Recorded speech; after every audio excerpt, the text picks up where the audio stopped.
السلام علیکم، welcome to my YouTube channel believe yourself. امید کرتی ہوں آپ خیریت سے ہوں گے۔ ابھی تک میرے چینل کو سبسکرائب نہیں کیا تو جلدی سے جا کے سبسکرائب کر دیں تاکہ میری نئی آنے والی ویڈیو کا نوٹیفیکیشن آپ تک ضرور پہنچ سکے۔ آج کی ہماری کہانی کا عنوان ہے ماضی کی غلطی۔ کراچی کے حالات خراب ہوئے تو ہم شہر سے واپس اپنے گاؤں میں آ بسے۔ ہمارے یہاں زمین تھی، بابا کاشتکاری کرنے لگے۔ یہاں کھیتوں میں گھومنے پھرنے کی آزادی تھی۔ ہمارے گھر کے برابر میں بابا جان کے ایک کزن کا گھر تھا۔ ان کو ہم تایا جی کہتے تھے۔ میں ان کے بچوں کے ساتھ کھیلنے جانے لگی۔ تایا کے بیٹے کا نام جنید تھا۔ میری اس کے ساتھ خوب بنتی تھی۔ جب اس نے پرائمری اسکول سے 5ویں جماعت مکمل کر لی تو ہائی اسکول میں داخلہ لے لیا۔ یہ اسکول گھر سے کافی دور تھا۔ وہ کڑکتی دھوپ میں سائیکل پر ایک لمبا فاصلہ طے کر کے اسکول جاتا تھا۔ اسے تعلیم حاصل کرنے کا شوق تھا، تبھی یہ کڑکتی تکلیف برداشت کرتا تھا۔ اسے شہر کے کالج میں داخلہ لینا تھا اور اپنا مستقبل بنانا تھا۔ جب وہ 8ویں کلاس میں پہنچا تو ہمارا حجاب ہو گیا، یعنی اب پہلے کی طرح نہیں مل سکتے تھے، آپس میں بات بھی نہیں کر سکتے تھے، کیوں نہ کہ گاؤں والوں کی نظروں میں ہم اب بڑے ہو گئے تھے۔ بڑوں کو ہمارے بڑے ہو جانے کا احساس ہو گیا تھا، مگر ہمارے جذبے تو بچپن کے دنوں جیسے معصوم تھے۔ ابھی ان پر اجنبیت کا رنگ نہیں چڑھا تھا۔ میرا اسکول جنید کے راستے میں پڑتا تھا۔ میں بے چینی سے اس کا انتظار کرتی تھی، لیکن اس کی چھٹی دیر سے ہوتی تھی، تبھی میں اس کو دیکھ نہیں پاتی تھی۔ ایک دن ہمارے اسکول کی چھٹی ہوئی تو وہ مجھے نظر آ گیا۔ اس نے روک کر خیریت دریافت کی۔ میں نے ذرا ناراضگی کا اظہار کیا، کہا کہ تم کو کیا، کوئی مرے یا جیے تمہاری بلا ہے۔ وہ سمجھ گیا کہ میں اس سے نہ مل پانے کی وجہ سے خفا ہوں۔ تب اس نے وعدہ کیا کہ آئندہ اسکول سے جلدی آیا کرے گا۔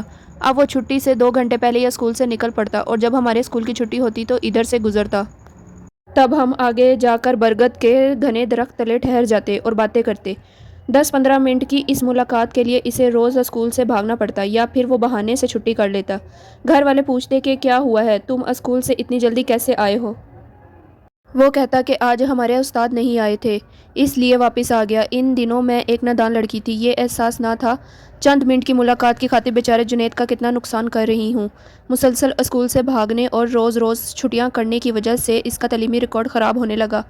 وہ ایک ہونہار طالب علم تھا، استاد اس سے پیار کرتے تھے، مگر اب ان کی ڈانٹ سہنی پڑتی۔ تاہم وہ بھی نادان عمر میں تھا، اس کو اپنے تاریک ہوتے مستقبل کی کب پرواہ تھی؟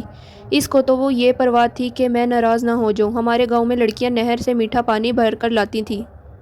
کبھی اور لڑکیاں بھی میرے ساتھ ہوتیں اور کبھی میں اکیلی پانی بھرنے چلی جاتی، تب بھی مجھے جنید سے باتیں کرنے کا موقع مل جاتا، کیوں نہ کہ وہ اپنے آنگن سے دیکھ لیتا کہ میں اکیلی پانی بھرنے جا رہی ہوں۔ وہ میرے پیچھے آ جاتا۔ ہمارے گھروں کے بیچ کی دیوار اتنی اونچی نہ تھی، پنجوں کے بل کھڑے ہو کر ہمارے صحن میں جھانکا جا سکتا تھا۔ جب میں نے 6ٹھی جماعت پاس کر لی، مجھے اسکول سے ہٹا لیا گیا۔ اب اپنی 6 سالہ بھتیجی کے ساتھ نہر سے پانی بھرنے جاتی تھی۔ اکثر نہر پر جنید اور میں ایک دوسرے کو دل کی بات سناتے۔ پہلے تو ہم بلا جھجک ایک دوسرے کو اپنے دل کی بات سناتے، ڈرتے ڈرتے اس کے ساتھ بات کرتی، کیوں نہ کہ گاؤں کی لڑکیاں ہمارے بارے میں طرح طرح کی بات کرنے لگی تھیں۔ گاؤں کے لوگوں نے بھی ہمیں نوٹس کرنا شروع کر دیا تھا۔ ان دنوں جنید 9ویں جماعت کا طالب علم تھا، بورڈ کا امتحان ہونا تھا۔ اب اسے دل لگا کر پڑھنے کی ضرورت تھی اور حاضریاں بھی پوری کرنا تھی۔ اس کے ایک استاد بہت شفیق اور اچھے تھے، وہ اسے سمجھاتے کہ پڑھائی پر توجہ دے دو ورنہ فیل ہو جاؤ گے۔ جب وہ نہ سمجھا تو انہوں نے تایا جی کو آ کر بتایا، آپ کا بیٹا پڑھائی پر توجہ نہیں دے رہا، اگر اس کا یوں ہی لاپرواہی جاری رکھی تو میٹرک پاس نہ کر سکے گا۔ تایا جی نے جنید کو بہت ڈانٹا، تب اس نے اپنی پڑھائی پر توجہ دی اور مجھ سے ملنا ترک کر دیا۔ مجھے بھی سمجھایا، کچھ دنوں کی بات ہے، اگر میں نے سنجیدگی سے پڑھائی نہ کی تو میرا مستقبل تاریک ہو جائے گا۔ میں نے یہ بات سمجھ لی، سوچا کہ اس میں جنید کا فائدہ ہے اور اس کا فائدہ اور میرا فائدہ ہے۔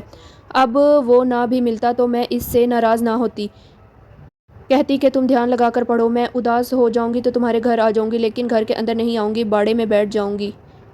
ان کے باڑے میں بہت سے کبوتر تھے جو بڑے بڑے پنجروں میں تھے۔ میں اپنے چھوٹے بھتیجے کو وہاں لے کر جاتی، تب میری آواز سن کر جنید بھی وہاں آ جاتا اور ہم بات کر لیتے۔ امی کو شک ہوا کہ یہ بھتیجے کو لے کر کہاں جاتی ہے۔ اب جوں ہی منو کو لے کر گھر سے نکلتی، ماں میرے پیچھے نکل پڑتی اور سائے کی طرح ساتھ چلنے لگتی۔ تب میں باڑے جانے کے بجائے واپس گھر چلی جاتی۔ ہم چونکہ بچپن سے ساتھ کھیلے تھے، باتیں کرتے تھے، تو اب بھی ہمیں باتیں کرتا دیکھ کر رشتہ داروں کو شک نہیں ہوتا تھا، مگر ماں کو پریشانی لگ جاتی۔ وہ میرے بہن بھائیوں سے کہتی کہ سونی کو اگر کسی سے بات کرتے دیکھو تو مجھے بتانا، اب یہ بڑی ہو گئی ہے، اس کو باہر گلی میں کھڑے ہو کر کسی سے بات چیت نہیں کرنی چاہیے۔ حالانکہ میں اس وقت 11-12 سال کی تھی۔ جنید کا رزلٹ آ گیا، وہ یہ خوشخبری مجھے سنانا چاہتا تھا۔ پرچوں کی تیاری میں مصروف رہنے کی وجہ سے 1 ڈیڑھ ماہ سے وہ مجھ سے نہیں ملا تھا۔ میں صحن میں تھی۔ اس نے اپنے گھر کی دیوار سے ہمارے صحن میں جھانکا اور مجھے اشارہ کیا کہ آ جاؤ۔ میں نے اشارے سے اسے بتایا کہ امی گھر پہ نہیں ہیں۔ تب اس نے اشارے میں پوچھا کیا میں آ جاؤں؟ میں سوچ میں پڑ گئی، کیوں نہ کہ 2 بھابیاں گھر پر تھیں اور بہن بھی۔ سب اپنے اپنے کمروں میں تھے۔ یہ دوپہر 1 بجے کا وقت تھا۔ نہ جانے اس کے سر پر کیا بھوت سوار ہوا کہ وہ دیوار پھلانگ کر ہمارے صحن میں آ گیا۔ بے شک وہ بچپن میں بلا روک ٹوک گھر میں آ جاتا تھا، مگر اب تو وہ بڑا ہو چکا تھا۔ میں اس کو اپنے سامنے دیکھ کر گھبرا گئی۔ ہمارے گھر کے سب کمرے ایک دوسرے سے ملے ہوئے تھے۔ جس کمرے میں باہر کو کھڑکی تھی، میں نے ادھر کے دروازے کی کنڈی لگائی۔ اب میں ڈر بھی رہی تھی اور جنید سے باتیں بھی کر رہی تھی۔ اچانک برابر والے کمرے سے بھابی نے دروازے کو ہلایا۔ وہ نہ کھلا۔ بھابی نے کنڈی بجانا شروع کر دی۔ ہمارے دل کانپنے لگے۔ وہ سمجھی کہ ادھر والے کمرے میں کوئی نہیں ہے۔ وہ دوسری طرف کے دروازے سے باہر نکلی۔ میں بھی جلدی سے باہر نکلی اور جنید کو کہا کہ تم ابھی اندر ہی رہو، باہر مت نکلنا، اور خود باہر نکل کر کنڈی لگا دی تاکہ بھابی یہ سمجھے کہ اندر کوئی نہیں ہے۔ بھابی نے پوچھا یہ کنڈی کس نے لگائی ہے؟ میں نے جواب دیا کہ شاید بچوں میں سے کسی نے لگا دی ہوگی۔ بھابی نے شک نہیں کیا اور دوسری طرف چلی گئی، لیکن اندر جنید بند تھا۔ شاید وہ خوفزدہ ہو چکا تھا۔ اس نے آہستہ سے کمرے کی دیوار میں لگی کھڑکی کھولی اور اشارہ کیا کہ مجھے باہر نکالو۔ میں نے اشارے سے کہا کہ صبر کرو، بھابی کمرے سے چلی جائیں تو کھولتی ہوں۔ جنید سے صبر نہیں ہوا۔ اس نے 1-2 منٹ میں ہی دوبارہ کھڑکی کھولی۔ اسی دوران بھابی اپنے کمرے سے باہر نکلیں تو ان کی نظر جنید پر پڑی، جو ادھر کھلی کھڑکی سے جھانک رہا تھا۔ وہ اس کو دیکھ کر حیران رہ گئی اور میری بہن کو بلانے دوڑی۔ تبھی جلدی سے میں نے کنڈی کھول دی اور جنید باہر آ گیا۔ وہ خوفزدہ تھا۔ بھابی جنید سے مخاطب ہوئی کہ بھائی محلے میں ایسا کام نہیں کرتے، دن دہاڑے ہمارے گھر میں گھسے ہو اور آنکھوں میں دھول جھونک رہے ہو۔ میں نے ایسا کون سا کام کیا ہے؟ میں تو اپنی چھوٹی بہن سارا کو دیکھنے یہاں آیا تھا۔ کمرے میں قدم رکھا تو نہ جانے کس نے باہر سے دروازہ بند کر دیا۔ وہ یہ کہہ کر نکل گیا، مگر بھابی نے اس بات کا یقین نہیں کیا اور مجھ سے کہا کہ تم کیا مجھے بے وقوف سمجھتی ہو؟ ایسی باتوں سے گھر کی عزت خاک میں ملتی ہے، رسوائی کے سوا کچھ حاصل نہیں ہوتا۔ تمہارے بھائی آ جائیں تو میں یہ بات ان کو ضرور بتاؤں گی۔ بھابی کے تیور دیکھ کر میری جان نکل گئی۔ بھائی اپنے مقدمے کے پیشی کے سلسلے میں 2 دن سے شہر گئے ہوئے تھے۔ میں دعا کرنے لگی کہ اے اللہ کچھ ایسا ہو کہ بڑے بھائی گھر ہی نہ آئیں، ورنہ وہ مجھے اور جنید کو مار دیں گے، کیوں نہ کہ بھابی یہ بات ان کو ضرور بتائیں گی۔ اس لمحے کے بعد سے میری جان سولی پر اٹکی ہوئی تھی اور دل میں وسوسے تھے کہ اب کیا ہوگا۔ آخر کار یوں ہی ڈرتے ڈرتے شام ہو گئی۔ شام کو میں روز کی طرح پانی بھرنے نکلی تو اماں دروازے پر پریشان کھڑی تھیں۔ وہیں سے مجھے لان تان کرنے لگی کہ تو نے مجھ کو کہیں کا نہ رکھا۔ دیکھ تیری بھابی کیا کہہ رہی ہے، اب تیرا بھائی جب شہر سے آئے گا تو یہ اس کو بھی 1 کی 100 لگائے گی۔ تبھی میں نے بلک کر دعا مانگی کہ خدا کرے بڑا بھائی کبھی شہر سے واپس نہ آ سکے۔ خیر ماں نے ابا سے یہ بات چھپائی، لیکن دادی کو لے کر تایا جی کے پاس جا کر شکایت کی۔ تب انہوں نے جنید سے پوچھا کہ تو ان کے گھر کس لیے گیا تھا؟ وہ بولا میں سارا کو ڈھونڈنے کے لیے گیا تھا، وہ صبح سے نہ جانے کہاں غائب تھی۔ میں اندر گیا تو کسی نے باہر سے کمرے کا دروازہ بند کر دیا۔ تایا جی نے کہا کیا تو اس قدر نادان ہے، تجھے اتنا پتہ نہیں کہ کسی کے گھر کے اندر ایسے نہیں جاتے؟ انہوں نے بیٹے کو مارا تو نہیں، لیکن بہت برا بلا کہا۔ جنید کی غلطی تھی، وہ گردن نیچے کر کے باپ کی گالیاں سنتا رہا۔ ان کو زیادہ فکر اس بات کی تھی کہ اگر بات میرے بڑے بھائی تک پہنچ گئی تو بڑا برا ہوگا۔ وہ بڑا ہی خون خوار تھا، پہلے ہی اس پر قتل کا کیس بنا ہوا تھا جس کی پیشی پر وہ شہر گیا ہوا تھا۔ امی نے بھی مجھے بہت کوسا، کیوں نہ کہ وہ بھابی سے ڈرتی تھی کہ وہ دل کی خراب تھی۔ جانے میں نے کس دل سے دعا مانگی تھی کہ واقعی بھائی لوٹ کر گھر نہ آ سکا۔ اسے 7 سال کی سزا ہو گئی اور وہ جیل کی سلاخوں کے پیچھے چلا گیا۔ جنید میٹرک میں اچھے نمبروں سے پاس ہو گیا تو تایا جی نے اسے پڑھنے کے لیے شہر بھجوا دیا اور پیچھے ماں نے میری شادی اپنے بھائی کے بیٹے سے کرا دی۔ مجھے جنید سے بچھڑنے کا دکھ تو ضرور ہوا، لیکن جیسا میری قسمت میں لکھا تھا وہ ہو گیا۔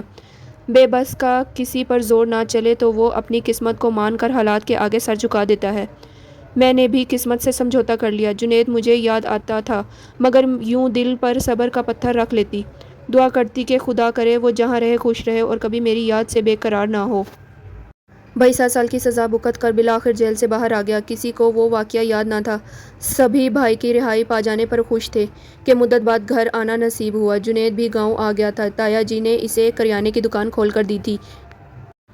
ایک دن بیٹھے بٹھائے اچانک بھابھی کے جی میں کیا سمائی کہ اس نے بڑے بھائی کو نمک مرچ لگا کر وہ واقعہ بتا دیا کہ جنید کمرے میں تھا اور میں نے باہر سے کنڈی لگا رکھی تھی۔ بڑے بھائی نے جب یہ بات سنی تو اسی وقت گھر سے باہر چلا گیا اور شام تک نہ لوٹا۔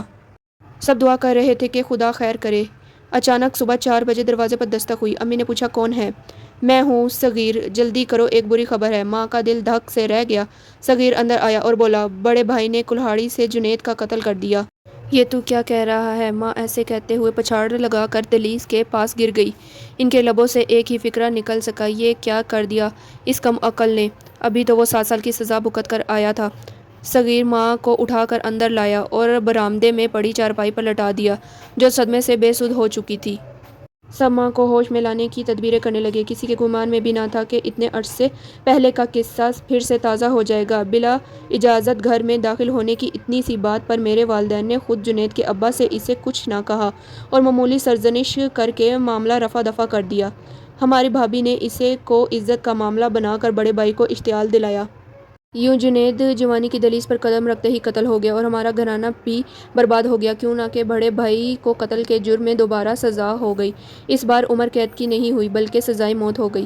میرے خاوند نے تو یہ بیان دے کر مجھے بچا لیا کہ میری بیوی پاک دامن ہے اور یہ میرے گھر میں تھی۔ ایسا کوئی واقعہ نہیں ہوا کہ جس سے میری بیوی کی عزت خاک میں مل گئی ہو۔ مگر بھابھی کو اپنی شیطانی سوچ کی سزا مل گئی۔ میرا بھائی اور اس کا سہاگ سولی پر چڑھ گیا۔ وہ بیوہ اور اس کے بچے یتیم ہو گئے۔ سچ ہے، کبھی گزری بات کو نہیں اچھالنا چاہیے اور نہ ہی کسی پر بہتان لگانا چاہیے جب تک کسی کا گناہ کوئی آنکھوں سے نہ دیکھ لیا جائے۔ دعا ہے کہ خدا میرے شوہر جیسا نیک انسان ہر کسی کو دے اور میری بھابھی جیسی بیوقوف عورت کسی مرد کو نہ دے۔ کہ ہماری کہانی پسند آئے تو لائک، شیئر اور سبسکرائب ضرور کیجیے گا تاکہ میری نئی آنے والی